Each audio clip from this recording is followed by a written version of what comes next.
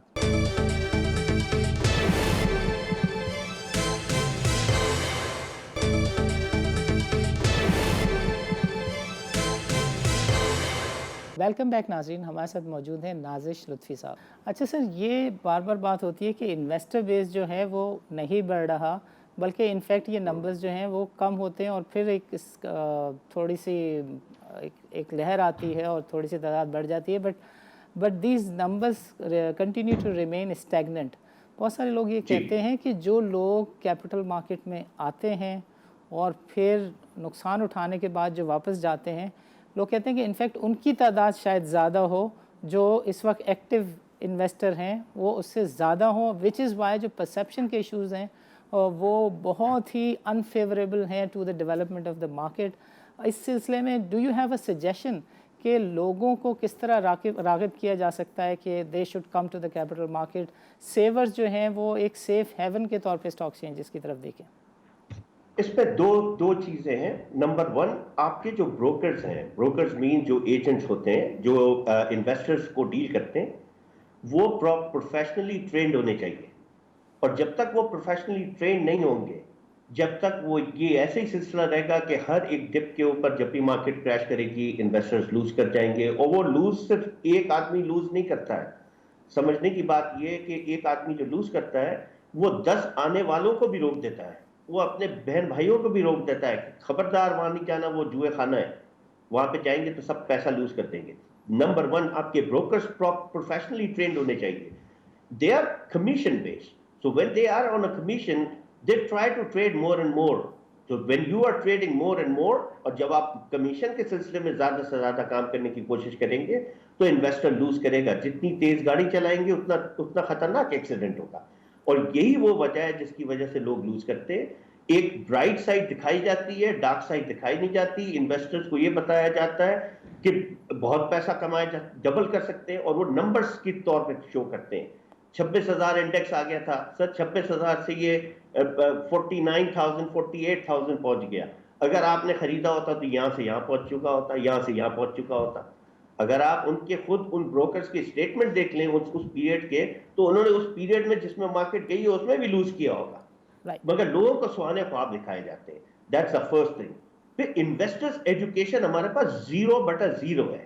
مطلب جس کو پورا بلیم کرتا ہوں اسٹاک ایکسچینج، ان کے بروکرز اور ایس سی پی کو، کہ اسٹاک بروکرز نے اپنی پبلسٹی کے لیے، اپنے آفیسز کو بنانے کے لیے، لوگوں کو ہائر کرنے کے لیے تو لاکھوں روپے لگائے، مگر انہوں نے 1 لاکھ روپے بھی نہیں لگایا ہوگا کبھی انویسٹرز یا اپنے بروکرز کی ایجوکیشن کے اوپر، جو سب سے بڑا باعث ہے. اگر آپ انویسٹرز کو ایجوکیشن، جیسے آپ امریکہ میں دیکھیں کہ رابن ہوڈ کو دیکھ لیں، ایک سافٹ ویئر ڈیولپ، اور انڈیویجول ہر آدمی اس میں انویسٹمنٹ کرنے کی لگا. موجود ہے، ٹریننگ موجود ہے، وہ simple training educational videos provide کرتے ہیں کہ آپ کو کس طرح ٹریڈ کرنا ہے، جس کے اندر کوئی مڈل مین ہے ہی نہیں. مطلب کوئی کسی بروکر کے ساتھ، کسی ایجنٹ کے ساتھ آپ کو بات کرنے کی ضرورت نہیں ہے. ہر انویسٹر کو اپنی رسک ایپیٹائٹ پتہ ہے، اور جب تک اس کو رسک ایپیٹائٹ پتہ ہے، اس کو پتہ ہے وہ کیا کام کرے گا. لیکن ایجنٹ جو ہے اس کو اس کی رسک ایپیٹائٹ نہیں پتہ ہوتی، اس کو صرف اپنے کمیشن کی فکر ہوتی ہے کہ how much commission I can make, because they are not on a salary basis, they are on a commission basis. So they try to make more and more commission, جس کی وجہ سے لوگ لوز کرتے ہیں. تو سب سے پہلے ہماری جب تک آپ والیوم مارکیٹ کا انکریز نہیں کریں گے, جب تک آپ لکوڈیٹی پرووائڈ نہیں کریں گے, جب تک کوئی انویسٹر مارکیٹ کے اندر نہیں آئے گا, اور جب والیوم نہیں کریٹ ہوتا تو مینوپولیشن فیکٹر ہوتا ہے. مینوپولیشن کے اگر آپ پچھلے 3-4 مہینے میں ہی دیکھ لیں, جب مارکیٹ جو ہے بالکل فلیٹ ہے, آپ کے پورے پرائم شیئر جو ہے وہ بالکل فلیٹ ہوئے ہوئے, رادر انڈر ویلیوڈ ہے, رائٹ رائٹ. اور کچھ شیئر جو ہیں اس کے اندر مینوپولیشن ہو رہی ہے. آپ اٹھائیں اس کی لسٹ اٹھا کے دیکھ لیجئے کہ کس کس نے خرید, کون کون خرید رہا ہے اس کے اندر, اور پاس ہسٹری کیا ہے ان کی, ان لوگوں کی جو لوگ اس کے اندر کام کر رہے ہیں. They are manipulators, they try to manipulate the market, اور وہ اس لیے کرتے ہیں, اسی لیے اس مارکیٹ کو ہرٹ کرتے ہیں کہ اس کے اندر اگر والیوم جنریٹ ہو گیا تو ہمارے پاس مینوپولیشن کا فیکٹر نہیں رہے گا. جس طرح اگر آپ بات کریں گے کہ 1990 سے پہلے یا 1994-95 سے پہلے کی اگر آپ بات کریں, جب میوچل فنڈ اتنے ایکٹیو نہیں ہوئے تھے, تو آپ اس وقت دیکھیں تو مارکیٹ کے اندر مینوپولیشن جو ہے وہ ممبرس کی تھی. اس کے بعد جب میوچل فنڈ آ گئے تو میوچل فنڈ میں والیوم تھا, ان کے بعد پیسہ تھا, پھر وہ اس کے اندر آئے تو وہ مینوپولیشن جو انڈیویجل بروکرز اور انڈیویجل ممبرس کی تھی وہ آپ کی ختم ہونا شروع ہو گئی. اسی طرح جب تک آپ کے پاس آپ کے انویسٹرز نہیں آئیں گے, والیوم انکریز نہیں ہوگا, لکوڈیٹی نہیں ملے گی مارکیٹ کے اندر کہ جب وہ خریدنا چاہے وہ خرید سکتا ہے, جب بیچنا چاہے بیچ سکتا ہے, جب تک مارکیٹ کی یہی صورتحال رہے گی, لوگ اسی طرح مینوپولیٹ کریں گے, اسی طرح لوگ آئیں گے, انہیں ذبح کیا جائے گا, اور یہ سلسلہ چلتا رہے گا. یہی رہے گا, 2-2.5 لاکھ لوگوں کا ایک مجمع جمع رہے گا, اور وہ یہ کام کرتے ہیں. انڈرسٹوڈ. ناظر صاحب دیکھیں, اس والی چیز کو نہ صرف آپ کے ساتھ بلکہ ہاف اے ڈزن انٹلیکٹس جن کے بارے میں بہت ہی independent, they carry an independent reputation, اکثر لوگوں نے اپنے اپنے طور پہ سلوشنز بنائے اور سب نے یہ بات ریپیٹ کی, یہی والی بات کہی جو آپ نے کہی کہ دیکھیں یہ کانفلکٹ کا معاملہ ہے, اور ایک ایسی سوچ نے بہرحال اپنی جگہ بنا لی ہے کہ اگر مارکیٹ میں زیادہ لوگ آ جائیں گے, اسٹاک مارکیٹ کی طرف زیادہ لوگ راغب ہو جائیں گے, تو ایک خاص قسم کی کلاس کا جو ہے وہ انٹرسٹ جو ہے ہرٹ ہوگا. اس سلسلے میں ایک قابل عمل تجویز سامنے آئی تھی جو کہ جس پہ پارٹلی کام بھی ہونا شروع ہو گیا تھا, بیکاز یہ تو طے ہے کہ جس کا کانفلکٹ ہے وہ تو کبھی بھی مارکیٹ نہ ڈیولپ کرے گا نہ ڈیولپ ہونے دے گا. اسی طرح کی ایک ایگزامپل ہے جو کہ انفیکٹ راستہ دیتی ہے مارکیٹ ڈیولپمنٹ کا, انویسٹرز کو مارکیٹ کی طرف لانے کا, اینڈ دیٹ از کہ 10 بلین کے قریب جو ہے اماؤنٹ وہ پڑا ہوا ہے جس کو کہا جاتا ہے انکلیمڈ ڈیویڈنڈس. اور اس کے لیے کوئی 6-7 سال پہلے اسلام آباد کے جو پرانے ایم ڈی ہوتے تھے میاں ایاز, وہ تو قومی اسمبلی تک بھی بات گئی, قانون سازی تک بھی بات چلی گئی کہ بھائی یہ تو لوگوں کا پتہ ہی نہیں چل رہا, لوگ آ کے ڈیویڈنڈ ہی نہیں کلیم کر رہے ہیں, تو اس ڈیویڈنڈ کے اوپر جو مارک اپ بن رہا ہے اس کا 1/4% جو ہے وہ حکومت استعمال کرنے کی اجازت دے دے, تاکہ ہم لوگوں کو بتائیں کہ دیکھو بھائی کیا کوانٹم ہے اس نفع کا جو لوگ لینے ہی نہیں آئیں, اور پھر لوگوں کو اسی بہانے کیپٹل مارکیٹ کی طرف راغب کیا جائے. اور وہ بھی چیز دیکھیں اخباروں میں آئی, قانون سازی ہوئی, بٹ سم ہاؤ ایک انویزیبل ہینڈ آیا اور اس نے اس سارے عمل کو روک دیا. سو جو اس پلیٹ فارم سے ہم کوشش کرتے ہیں اور جو ہم بات کرتے ہیں اور جس طرح کی تجاویز دینے کی کوشش کرتے ہیں, وہ ہم نوئنگلی یہ کہہ کر کوشش کرتے ہیں کہ دیکھیں جس کا کانفلکٹ ہے, جس کے ہاتھ میں کیپٹل مارکیٹ کی مینجمنٹ ہے, وہ تو یہ کام نہیں کرے گا, یہ کام تو باہر کے لوگوں کو ہی کرنا ہوگا. چاہے فروزن شیئر کا ایشو ہو کہ وہ فروزن ہے مگر انڈیکس میں وہ دبا کے ان کے شمار بھی ہو رہا ہے, اور ای ٹی ایس میں بھی آپ نے شیئرز بھیج دیے, بازار میں ایم ٹی ایس میں بھی آپ شیئرز لے جاتے ہیں, تو سامنے والے کے لیے تو یہ 52 تاش کے پتے ہو جاتے ہیں, اور وہ آرام سے کھیلتا ہے. وہ کہتا ہے کہ دیکھو میں شام کو جو ہے 6 منٹ پہلے اپر لاک لگاتا ہوں, کوئی روک سکتا ہے تو روک لے. سو آپ کے خیال میں کچھ اس طرح کے انسٹیٹیوشنلائز کرنے والے اسٹیپس جو ہیں وہ گورنمنٹ کو لینے چاہیے یا نہیں لینے چاہیے؟ بالکل لینے چاہیے. اور جس طرح آپ نے بات کی, سب سے پہلے جو فنڈ ہے اگر اس فنڈ سے پیسہ نکلتا ہے اور وہ ان کی ایجوکیشن کے اوپر لگایا جائے, اسپیشلی انویسٹرز ایجوکیشن کے اوپر, کہ اب کیونکہ اتنی آسان ہو گئی ہے انویسٹمنٹ کہ آپ سیل فون سے اپنے آرڈرز کو پلیس کر سکتے ہیں, تو آپ کہیں بھی اویلیبل ہیں, وہ ہر آدمی کے پاس سیل فون اویلیبل ہے. پاکستان ان ملکوں میں سے جن کے پاس نمبر آف سیل فون بہت زیادہ ہیں, تو اس میں آپ بہت بینیفٹ لے سکتے ہیں کہ جو لوگ جاب کر رہے ہیں, جو نئے ینگسٹر جو پڑھ کے نکلے ہیں, اگر آپ ان کو ٹرین کریں، وہ جو جن کے پاس 2 لاکھ 3 لاکھ 4 لاکھ روپے پڑے ہوئے ہیں، اور جو 2 3 4 لاکھ روپے سے اب پاکستان کے اندر کوئی بھی کام نہیں ہو سکتا، اس میں انویسٹمنٹ کر کے اس میں کام کر سکتے ہیں. تو ایک سب سے امپورٹنٹ جو فیکٹر ہے وہ یہ، اور بروکرز جو ہیں ان کی ٹریننگ کا انتظام کیا جائے، اور بروکرز ان ممبرز کے لیے مسٹ کیا جائے کہ وہ ممبرز ان اپنے بروکر جو بھی ایجنٹس ہیں ان کی پروفیشنل ٹریننگ کروائیں، اور سب سے بڑا جو کام کریں ان کو ایتھکس سکھائیں کہ ایتھکس کیا ہے، لوگوں کے بارے میں ان کو پتا ہونا چاہیے کہ ایک انویسٹر آیا ہے تو اس کا رسک ایپیٹائٹ کیا ہے، کس ایج گروپ کا ہے، وہ کتنا رسک لے سکتا ہے، اس کی انکم کیا ہے، اس کے بعد اس کی انویسٹمنٹ کی جائے. یہاں تو کوئی پوچھتا ہی نہیں ہے کہ آپ کے پاس کتنا پیسہ ہے، کیا ہے، وہ کہتا ہے جی 10 لاکھ انویسٹمنٹ کو، وہ 10 لاکھ کو آدھے گھنٹے کے اندر انویسٹ کر کے بیٹھ جاتا ہے. ایک چیز. دوسرا جو سب سے بڑا کام کرنا چاہیے پاکستان اسٹاک ایکسچینج کو، کہ جو پروفیشنلز ہیں اس مارکیٹ کے اندر، جو کام کو سمجھتے ہیں اور جانتے ہیں، آپ کو سب سے پہلے جو کام کرنا چاہیے کہ آپ ان کو ٹریڈنگ لائسنس سستا دیں. جو پروفیشنل موجود ہیں، جو صرف ٹریڈنگ کرنے کے لیے اور ایک بروکریج کو چلانے کے لیے آ رہے ہیں، ان کا اور ایک پروفیشنل کے لیے اس کا حساب کتاب ان کا ڈفرینٹ ہونا چاہیے، تاکہ نمبر آف ممبرز جتنے انکریز ہوں گے، نمبر آف بروکر جتنے انکریز ہوں گے، اسی لحاظ سے آپ کے پاس نئے انویسٹرز آئیں گے. آپ جب وہ 200 300 250 لوگوں کو لے کے بیٹھے رہیں گے 300 تک، تو وہ کیا آئے گا، اس میں بھی ایکٹیو آپ کو پتا ہے کہ 100 سے زیادہ ایکٹیو بھی نہیں ہے. بالکل ٹھیک. تو یہ جب تک آپ پروفیشنلز کو نہیں لائیں گے اس مارکیٹ کے اندر، اور وہ پروفیشنل، افسوس یہ ہے کہ ان پروفیشنلز کے پاس کروڑوں روپے نہیں ہیں، یا وہ 30 40 لاکھ روپے جو ٹریڈنگ لائسنس کے لیے چاہیے، یا 3 ساڑھے 3 کروڑ روپے کی ان کو سیکیورٹی چاہیے، وہ اویلیبل نہیں ہے. تو آپ ان کے لیے آپ پوری اسٹاک مارکیٹ کو بند کر رہے ہیں، اور وہ مجبوراً وہ ان ممبرز اور بروکرز کے پاس کام کر رہے ہیں. حالانکہ وہ خود اپنا کر سکتے ہیں اور بہت بہتر کر سکتے ہیں اور بہتر رزلٹ دے سکتے ہیں. وہ جو پرانے کاروباری اور جو پروفیشنلی لوگوں کو کام کرتے ہیں ان سے بہت بہتر کام کر سکتے ہیں. تو یہ ایک سب سے پہلا اسٹیپ لینا چاہیے کہ ان پروفیشنلز کو، جو لوگ کام کر کے آئے ہیں، ان کے لیے ایک ریلیکسیشن ہونی چاہیے کہ if they want a trading license it should be کم قیمت، ہاف پرائس پہ دیں ان کو، ان کی سیکیورٹی بھی کم ہونی چاہیے. چاہے ان کے اوپر سختی کریں آپ، مارجن پہ ان پہ سختی کی جائے.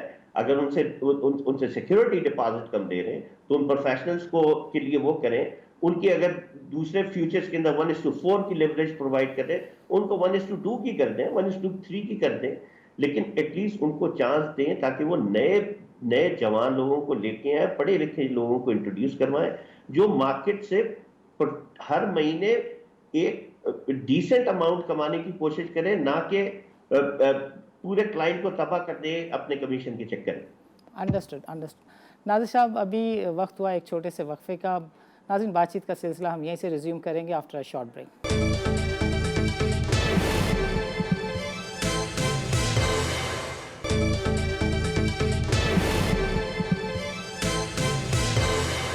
ویلکم بیک ناظرین، وقفے سے پہلے ہم نے ناظر صاحب سے گفتگو کی اور ہم نے جانا کہ پاکستان کی کیپٹل مارکیٹ کی ڈیولپمنٹ میں بہت سارے ایشوز ہیں، بہت ساری چیزوں کو ریگولیٹر کو دیکھنے کی ضرورت ہے، اور بہت ساری چیزیں ہیں جو اسٹاک بروکرز جو ہیں وہ اگر تھوڑے سے بیہیوڈ ہو جائیں، وہاں پہ تھوڑی سی قانون کی عملداری ہو جائے، وہاں کا جو سی او ہے اس کے لیے جو I F M P certification کی ریکوائرمنٹ ہے وہ پوری ہو جائے، جو ٹریڈر ہے اس کے لیے جو آئی ایف ایم پی کی سرٹیفکیشن کی ریکوائرمنٹ ہے وہ اس پہ اگر صرف من و عمل درآمد ہونے لگے تو اسٹاک مارکیٹ کی کافی ساری چیزیں بہتر ہو سکتی ہیں. دوسری بات جو ہم نے نازش لطفی صاحب سے ڈسکس کی، دیٹ واز ریگارڈنگ کہ 10 ارب کے قریب انکلیمڈ کیش ڈیویڈنڈ ہے جو کہ 4 5 6 سالوں سے پڑا ہوا ہے، اور جس کے اوپر جو سود ہے وہ بھی 1 ارب سے زیادہ کا ہے.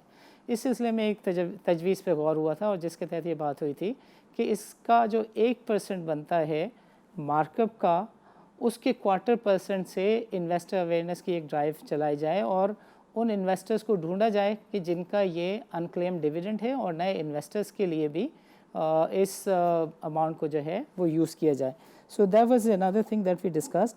ناظر صاحب، اس سیگمنٹ میں وی وڈ وانٹ کہ ایک تو Pakistan institute of development economics کی ایک رپورٹ ہے، وی ہوپ کہ آپ نے دیکھی ہوگی، کہ جس میں بتایا گیا ہے کہ there are 31 families which hold 84% of the market capitalization. بالکل مارکیٹ سیچوریٹڈ ہے، اور بہت تھوڑے سے ہاتھ ہیں جن کے ہاتھوں میں یہ بازار ہے، and they want to make sure کہ یہ مارکیٹ جو ہے باقی لوگوں کے ہاتھ میں نہ جائے. اس نیکسس کے بارے میں آپ کیا کہتے ہیں؟ ریگولیٹر کو یہ رپورٹ آئے ہوئے کوئی 4 مہینے ہو گئے ہیں، Dawn, Recorder, news, television channels, this report was every where. Ikram ul-Haq نے بھی کافی شور مچایا. گورنمنٹ کا انسٹیٹیوشن ہونے کے باوجود اس پہ ریگولیٹر نے کچھ کیا نہیں. سب سے امپورٹنٹ چیز جو ہائی لائٹ کی گئی اس رپورٹ میں وہ یہ ہے کہ 87% سے زیادہ 100 انڈیکس کی کمپنیز ایسی ہیں کہ جس میں انڈیپینڈنٹ ڈائریکٹرز کی تعیناتی والے قانون پہ عملداری ہی نہیں ہوئی. And there are in fact dozens of things which have not been implemented yet regulator کچھ نہیں کرتا. آپ کا کیا کہنا ہے؟ بالکل درست فرمایا آپ نے. جو ڈائریکٹرز کا، پہلے میں آپ کے اس ڈویڈنڈ جو آپ کے پاس 10 ارب اس وقت گورنمنٹ کے پاس پڑا ہوا ہے 10 ارب روپے، اور آپ جس کے بارے میں بات کرتے ہیں اگر 1% یا اس کا 1/4% آف جو اس کا انٹرسٹ ہے وہ بھی مل جائے. میں آپ کو ایک سمپل سی آپ کو ہسٹری کی ایک بات بتا دوں کہ 1970s میں، ارلی 70s میں سوئس بینک میں کچھ ارب ڈالر، بلینز آف ڈالرز پڑے ہوئے تھے جو عرب ممالک میں جو انٹرسٹ تھا وہ نہیں لیتے تھے. تو ان سے پوچھا گیا کہ جی یہ آپ کا پیسہ پڑا ہوا ہے، انٹرسٹ آپ کا جو آپ لے لیں. تو انہوں نے کہا یہ ہم انٹرسٹ لینے کے لیے تیار نہیں، ہمارے لیے حرام ہے، تو ہم یہ انٹرسٹ نہیں لیں گے. تو اس وقت جب سوئس گورنمنٹ بیٹھی انہوں نے ڈیسائیڈ کیا کہ اس پیسے کا اب ہم کیا کریں، اس کو کس مد میں استعمال کیا جائے. کیونکہ یہ ریلیجس پوائنٹ آف ویو سے ختم کیا گیا تو اس کو ریلیجس پوائنٹ آف ویو میں، ریلیجس ایکٹیویٹی میں استعمال کیا جائے. تو جتنے بھی اس وقت وہاں پہ چرچز تھے ان کو سپورٹ کیا گیا ان بلینز آف ڈالرز میں.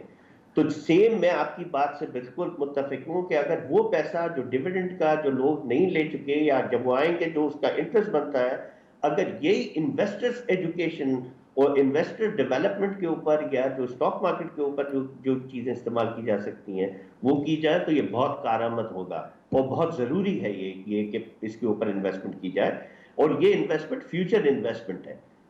پھر دوسری بات جو آپ نے کی ڈائریکٹرز کی، اگر آپ دیکھیں تو آپ کو بہت ہی کم ڈائریکٹرز ایسے ملیں گے جو کوئی پروفیشنلز ہوں. وہ پروفیشنل وہ ایک ہمارے ایک سائیکل بنا ہوا ہے جو ایک ایلیٹس کا ہے، جو اس کو جمع کر لیتے ہیں اور بلا لیتے ہیں اور وہ سب اس میں آ جاتے ہیں، جس میں کوئی آپ کو ایسا پروفیشنل نہیں ملتا کہ جو اس مارکیٹ کی ڈارک سائڈ اور برائٹ سائڈ کو دکھا سکے. اور کوشش یہی ہوتی ہے کہ فیملی فرینڈز اور ان کو جمع کیا جائے اور انہیں کے ساتھ کام کیا جائے. جب تک اس کے اوپر ریگولیٹر سختی نہیں کرے گا، اور ریگولیٹر اگر ایس سی سی پی ہے اور ایس سی سی پی کو چاہیے کہ ان کمپنیز میں اپنے ڈائریکٹرز کو انجیکٹ کرے اور ایسے لوگوں کو کرے جو ان سائڈ پالیسیز کو چیک کرے، ان کی چیزوں کو چیک کرے کہ کیا کیا جا رہا ہے اور کس طرح کیا جا رہا ہے.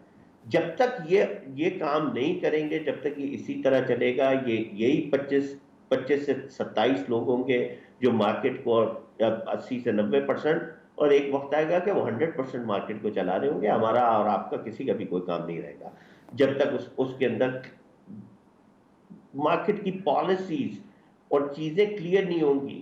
ابھی جو جتنی بھی آپ دیکھیں تو کمپنیز کے جو فنڈامنٹل اینالسٹ ہیں، میں آپ کو بتاتا ہوں کہ مجھے فنڈامنٹل سے کسی قسم کا کوئی لگاؤ نہیں ہوتا. یہ ساری کک بکس ہیں، اور ان کک بکس میں جب آپ کے پاس ڈیٹا ہی غلط دیا جا رہا ہے، جب فنڈامنٹل نمبرز ہی غلط مل رہے ہیں آپ کو، تو آپ کیا فنڈامنٹل انالیسس کریں گے؟ جہاں ٹیکنیکل انالیسس کی بات آتی ہے تو جہاں پہ والیوم ہی نہیں ہے، جس مارکیٹ کے اندر والیوم ہی نہیں ہے اس مارکیٹ کے اندر کیا ٹیکنیکل سے لیں گے؟ تو آپ کو جب تک نمبرز آپ کے پاس صحیح نہیں ہوں گے، جب تک آپ کے پاس پراپر پروفیشنل لوگ نہیں ہوں گے جو ایمانداری سے کام کرنے کے لیے جائیں، کمپنیز کے اندر ایس سی سی پی کو چاہیے کہ پروفیشنل ڈیسائیڈ کریں کہ وہ جا کے ان کے ڈائریکٹرز بنے، ان کے ساتھ ان کے بورڈ میں بیٹھیں اور ان کمپنی کو پراپر طریقے سے دیکھیں کہ آیا وہ کک بکس تو نہیں بنائی جا رہی، کیا ایسا تو نہیں ہے کہ لوگوں کو مس گائڈ کیا جا رہا ہے نمبر سے. تو یہ سارے عوامل سب بہت ضروری ہیں. جب تک یہ نہیں کریں گے، یہ اسٹاک مارکیٹ آپ اگر دیکھیں تو 1990 سے لے کر اور یہ 2021 تک میں نے اس میں کوئی 31 سال ہو گئے، 31 سال کے اندر کوئی چینجز نہیں ہے، وہی سسٹم چل رہا ہے، ایکسیپٹ یہ کہ آپ کی آن لائن ٹریڈنگ اسٹارٹ ہو گئی ہے، لوگ اپنے گھر پہ بیٹھ کے کام کر سکتے ہیں، آپ کو اسٹیٹمنٹ مل جاتا ہے جو پہلے مشکل کام ہوتا تھا. سوائے اس کے باقی ٹریڈنگ کے دوران مینوپولیشن میں کسی چیز میں کوئی فرق نہیں پڑا. رپورٹس بنتی ہیں جو ڈفرینٹ بروکرز اپنی رپورٹس بناتے ہیں، لیکن پھر جب کک بکس ہوں گی تو رپورٹس کیا بنیں گی؟ ناز صاحب یہ فرمائیے گا کہ آپشنس کے لیے سالوں سے باتیں ہو رہی ہیں اور ایک چھوٹی سی چیز ہے، even a person on a straight جو کہ کوالیفائڈ ہے وہ کہتا ہے کہ آپ کا جو مارجن ٹریڈنگ سسٹم ہے اس میں سے صرف آپ نے ایک چیز کو ختم کرنا ہے، اس کے اندر ہے کہ you have to force release your trade and settle. Option میں یہ چیز آپشنل ہوتی ہے اور مارکیٹ میں والیومس آ جاتے ہیں بیکاز جو ویک بائر ہے اس کی گردن آپ کے ہاتھ میں نہیں ہوتی. اور بار بار ہم یہ سن رہے ہیں، 5ویں دفعہ اسٹاک ایکسچینج کی مینجمنٹ نے کہا کہ ٹریڈنگ سسٹم جو ہے اب اگست میں نہیں سپٹمبر میں، یعنی یہ ہم مئی سے تو ہر مہینے ایک اسٹینڈرڈ پریس ریلیز دیکھ رہے ہیں، اور ہمیشہ یہ کہا جاتا ہے کہ جو آپشن ہے وہ اس وقت تک نہیں آ سکتا جب تک نیا ٹریڈنگ سسٹم نہیں لگتا. 3 سال میں تو یہ سسٹم آیا نہیں ہے. ڈو یو تھنک کہ اس میں بھی کوئی کانفلکٹ آف انٹرسٹ ہے کہ جو لیوریج پروڈکٹس ہیں ان کے لیے تو انفیکٹ اسپیس بچے گا ہی نہیں اگر آپ مارکیٹ میں آپشنس انٹروڈیوس کر دیتے ہیں؟ وہ تو بڑا سمپل ہے ثانی، آپ کو سمجھ آ جانا چاہیے کہ ایک آدمی جب فیوچرز کے اندر پھنس گیا اور وہ جب پھنسا ہے تو آپ کو پتا ہے کہ 1:4 کے لیوریج سے وہ کام کرنے کے لیے جا رہا ہے. 25% کی موو میں وہ سب کچھ کھو بیٹھے گا، رائٹ. اور جو اس نے خریدا ہوا ہے وہ اس نے بیچے گا، یا جس نے بیچا ہوا ہے وہ خریدے گا، رائٹ. تو مینوپلیٹر کے لیے بہت ایزی ہے اس کو سمجھنا کہ اس کو جب والیوم ہی نہیں ہے مارکیٹ کے اندر اور مینوپلیٹر کو پتا ہے کہ اس کو وہ کس طرح مینوپلیٹ کرے گا، دس از واٹ دے ڈو، کہ وہ 25% کی موومنٹ. آج بھی میں کہتا ہوں کہ جو انویسٹرز 30 to 35% کی لوور سائڈ رکھ کے کام کریں کہ اگر مارکیٹ 35% چلی جائے تو میرے پاس اتنا انف مارجن ہونا چاہیے کہ میں سروائیو کر سکوں، تو مارکیٹ ان کو بیٹ نہیں کر سکے گی. مگر وہ لوگ جو 20-25% لے کے آئے ہوئے ہوتے ہیں ان کو تو واش آؤٹ کر دیتے ہیں یہ پولو، یہ تو ٹوٹل زیرو کر دیتے ہیں ان کو 1-2 مہینے میں. کہ ان کو پتا ہوتا ہے کہ یہ 25%، 20 سے 25% مارکیٹ کو لے جائے. ایک 30 روپے کے شیئر کو یہ اٹھا کے 300 روپے لے جاتے ہیں، اور وہ 300 روپے کے شیئر کو اٹھا کے 120 روپے لے آتے ہیں. تو مطلب یہ ریگولیٹرز کو سمجھ نہیں آتی، ان کو پتہ نہیں ہے کہ یہ کیا ہو رہا ہے. ان کو وہ یہ نہیں پوچھتے کہ اس کمپنی کی کوئی گروتھ ہے، اس کمپنی کے پاس کوئی کام ہے، یہ کیا ہے اس کمپنی کے پاس کہ 30 روپے کا شیئر یا 50 روپے کا شیئر 300 روپے کیسے پہنچ گیا، رائٹ. It's so simple. اور یہاں تو آپ کے پاس سارے ریکارڈ موجود ہیں کہ کون لوگ انویسٹمنٹ کر رہے ہیں، کون لوگ اس کے اندر مینوپولیٹ کر رہے ہیں. اس کو تو چیک کرنا کوئی بڑا مشکل کام ہی نہیں ہے. تو جب تک یہ ایشوز سارٹ آؤٹ نہیں کریں گے، یہ آپشنز کے پاس تو یہ آئیں گے ہی نہیں، کیونکہ وہ تو اس میں پھر مینوپولیٹر کے لیے ختم ہو جائے گا چانس. کیونکہ آپشن تو جب آپ پٹ آپشن یا کال آپشن لیں گے تو اس میں تو مینوپولیٹر کے لیے کوئی چیز ہی نہیں رہی، رائٹ. اس کو اتنا بڑا چنک نہیں ملے گا جو چنک اس کو ابھی ملتا ہے. تو دے آر اوائڈنگ اٹ کہ جب تک آپشن نہیں لے کے آئیں گے. مگر میں پھر ایک بات بولوں گا کہ آپشنز لانے کے بعد بھی آپشنز بھی بہت برے ہوں گے جب تک آپ کے پاس پروفیشنلی ٹرین نہ ہو، کیونکہ آپشن ٹریڈنگ زیادہ مشکل ہے as compare to normal trading. اس کا ریزن یہ ہے کہ نارمل ٹریڈنگ میں آپ مارکیٹ کی ٹرینڈ سے فائٹ کرتے ہیں کہ آپ نے خریدا ہے اور آپ کو ہے کہ مارکیٹ اوپر جاتی ہے اور اگر وہ نیچے جاتی ہے تو آپ اس کے، یہاں آپ کو مارکیٹ کے ڈائریکشن اس کے ساتھ ٹائمنگ سے بھی فائٹ کرنی ہے. تو you need to be a more professional when you are trading in option market, right. تو یہ دوسری چیز ہے جو ضروری ہے اس کے لیے. ناظر صاحب مجھے آپ کو یہاں روکنا ہوگا اور آپ سے ایک چھوٹی سی چیز ہے that I want to point out. Leverage کا جو قضیہ ہے وہ یہ ہے کہ بروکر نے مجھے یہ کہا کہ ثانی بھائی جب ایک کلائنٹ سے ہم 5 کلائنٹوں جتنا کام کر سکتے ہیں، 5 پیسے میں 100 روپے کا کلائنٹ کام کر سکتا ہے، تو مجھے زیادہ انویسٹر کی ضرورت نہیں ہے. آپ کو ہوگی، آپ کا کوئی ایجنڈا ہوگا. We don't need new investors. Right. وہ مشکل یہی ہے نا کہ جب آپ اس کی سارا پیسہ لگا دو گے اپنے کمیشن کے سلسلے میں، جو مینوپولیٹر ہے وہ جب 20 سے 22% نیچے لاتا ہے اور آپ اس کو مارجن کال دیتے ہیں تو بیچارہ تھوڑا بہت ادھر سے جمع کر کے آتا ہے، وہ 3% مزید اور نیچے کر دیتے ہیں اور اس کو واش آؤٹ کر دیتے ہیں، رائٹ. تو ان کو ایزی لگتا ہے، ان کے لیے بہت ایزی ہے کہ بھائی اس کو بجائے اس کے 1000 شیئر خرید کے مجھے 4000 شیئر خریدوں گا، مجھے کمیشن زیادہ ملے گا. انڈرسٹوڈ. سو آخر میں ناظر صاحب اگر کوئی آپ میسج دینا چاہیں تو ہمارا پلیٹ فارم حاصل ہے. بٹ میری ریکویسٹ ہے ریگولیٹرز کے ساتھ، پاکستان اسٹاک ایکسچینج اور SECB کے ساتھ سے کہ آپ ایجوکیشن، انویسٹرز ایجوکیشن کے اوپر کام کریں. جب تک ہم تعلیم کے اوپر کام نہیں کریں گے جب تک ہم اس کی انویسٹرز ایجوکیشن اور بروکرز ایجوکیشن کے اوپر کام نہیں کریں گے، ہم کوالٹی آف بروکرز اور کوالٹی آف انویسٹرز نہیں ڈیولپ کر سکتے. ہم وہی سٹا جوا اور گیملنگ والے لوگ تو لا سکیں گے جو ڈیلی ہار جیت کرنا چاہتے ہیں. جو لانگ ٹرم سینسیبل انویسٹر اور سینسیبل بروکر ہے، جو لانگ ٹرم میں 100 کلائنٹ سے وہ پیسہ کمانا چاہتا ہے جو آج کا بروکر 10 کلائنٹ سے کمانا چاہتا ہے.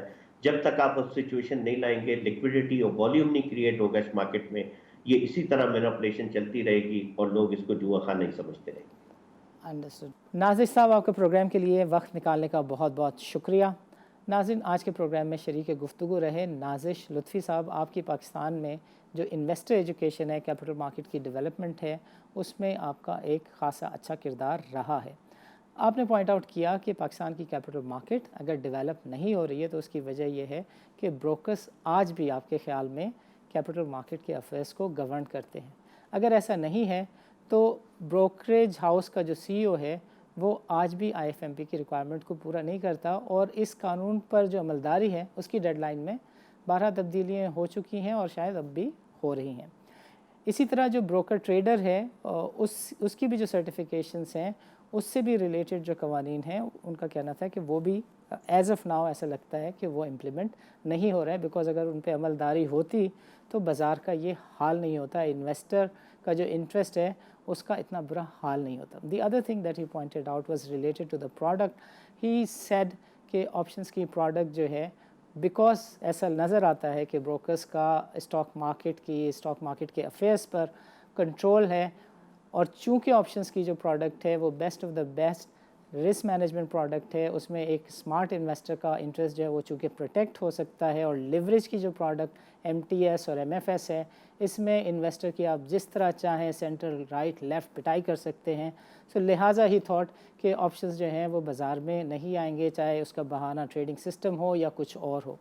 لاسٹلی ہی پوائنٹڈ آؤٹ کہ ہر مہینے جو رول اوور ویک میں پرابلمس ہوتے ہیں، اور اس وقت جو کافی سارے اسٹاکس ہیں وہ 35% جو ہے وہ اپ یا ڈاؤن سائڈ دکھا دیتے ہیں.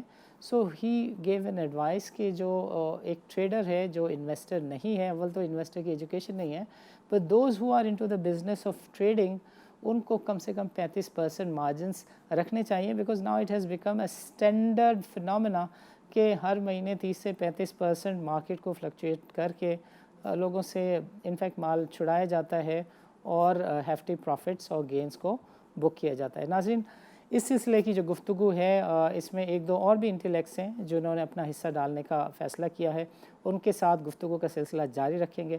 ملاقات کریں گے اگلے ہفتے. اجازت دیجیے. اللہ حافظ.